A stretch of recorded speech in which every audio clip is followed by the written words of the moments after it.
Less effort? What effort would she like you to make less of? She doesn't reply.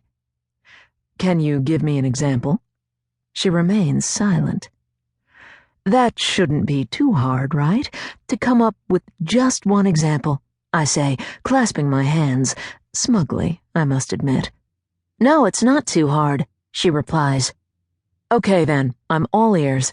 It's not your ears you need. It's your eyes, she says, taking off her glasses and setting them on the little table next to her. She reaches down into her bag and pulls out a small plastic container. She unscrews the lid.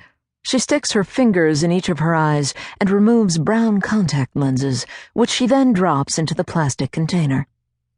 She looks at me, and her gaze is dazzling. The effect is that of light shining through aqua-colored glass. She gets up, sinks her hands into her gray frizzy hair, and pulls it off, revealing an incredible head of long, silky blonde hair. She tosses the wig on a chair. I am trying to gather my thoughts, think of something to say, when she starts unbuttoning her shirt. She takes it off. Underneath is a thick jacket which she unzips and peels off as well. She's wearing a little white tank top. Her torso is slender, her breasts full, her arms toned. Not taking her piercing aqua gaze off me, she unzips her jeans, takes them off. She then unzips the fake fat pants she's wearing underneath and slides her long, slender legs out of each thick leg tube. She tosses these pants on top of her other clothes on a chair in the corner. The whole pile jiggles like a mountain of jello. Barb pulls fake teeth out of her mouth and places them next to her contacts on the little table. I hadn't noticed her teeth being particularly unattractive, and yet, somehow, the removal of this fake set tremendously improves the shape of her mouth. Her real teeth are lovely.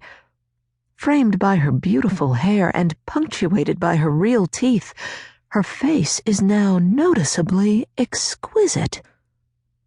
I need time, a few days maybe, to think. I feel put on the spot. My new patient is standing in my office in her underwear, majestic. She's probably the most beautiful woman I've ever seen. She reminds me of one of those superheroes after removing their ordinary clothes. She is now ready for action. I almost expect her to open the window and fly out of my office. The effect is muted somewhat when she scratches her arm self-consciously, though that's an understandable display of discomfort, considering that her therapist is gawking at her. Do you understand now? She asks. I look down at the note I wrote in my pad, which reads, Mother wants her to make more effort with her appearance. I cross out the word more and replace it with less.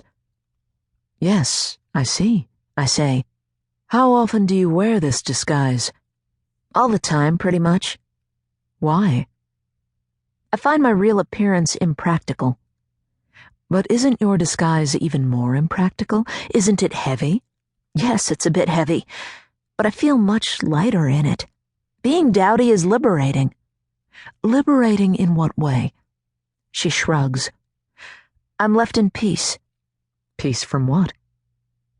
She doesn't answer. From men? Model scouts? Love at first sight? She says nothing. When did you start wearing it? Almost 2 years ago, she says. Did something happen? She doesn't answer.